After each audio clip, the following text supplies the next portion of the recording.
Message of hatred that is being disseminated. Others may listen to speeches about the economic development of Gujarat, or hear about all these various slogans that the Prime Minister so artfully offers us. Stand up India, digital India, make in India, sit down India, all of that is there. But the fact is that you also have to listen to the dog whistles, because that's where the hatred starts. And hatred is spread insidiously.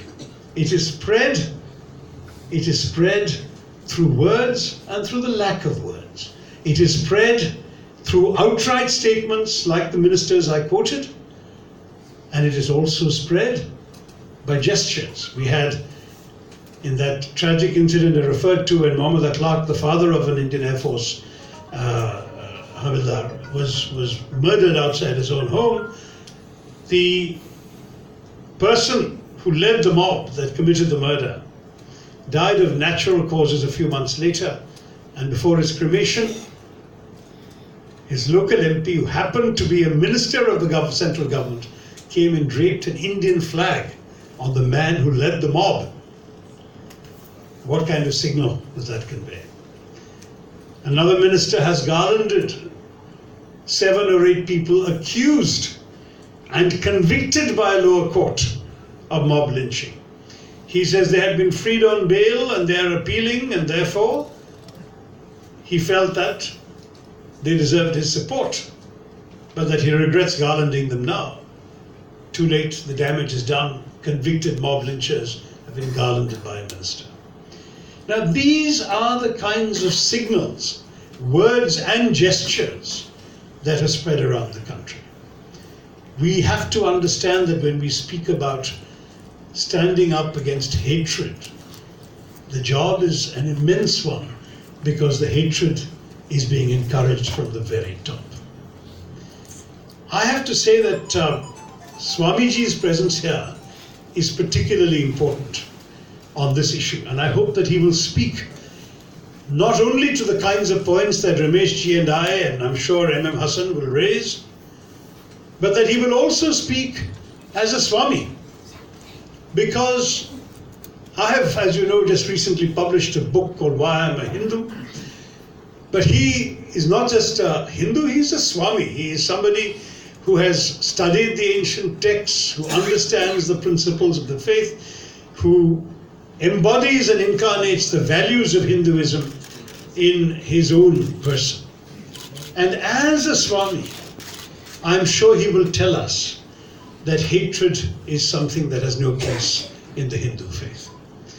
That the Hindu faith has always, of course, particularly with a strong Buddhist and Jain influence going back over 2,000 years, it has adopted ahimsa as a profound credo.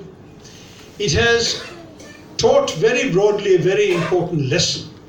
That was President of International Arya Samaj.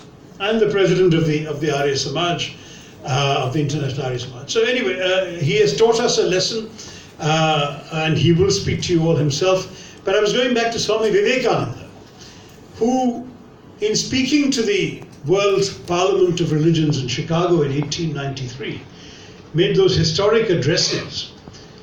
He had actually been asked to come and speak once for 5 minutes. His speech was so brilliant and he got so much applause that they kept calling him back, and he ended up making 5 speeches at the same World Parliament of Religions.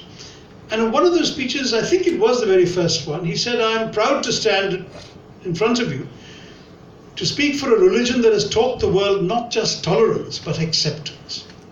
Now, I read that phrase when I was a teenager, and it has stayed with me ever since. It's a profoundly important phrase for all of us who claim to be Hindu. Because what was he saying? Tolerance is what everyone thinks is a virtue. We all went to school and studied in our textbooks that a tolerant king is a good king, because a king who tolerates people who think otherwise, tolerance is a virtue. I'm not saying it's not a virtue, it is a virtue. But if you really think about it, as Swami Vivekananda has, tolerance is basically a rather patronizing idea. Because what it says is, I believe I have the truth, you are in error, but I will magnanimously indulge you in your right to be wrong. Whereas acceptance is something much more. Acceptance is you're saying, I believe I have the truth. You believe you have the truth.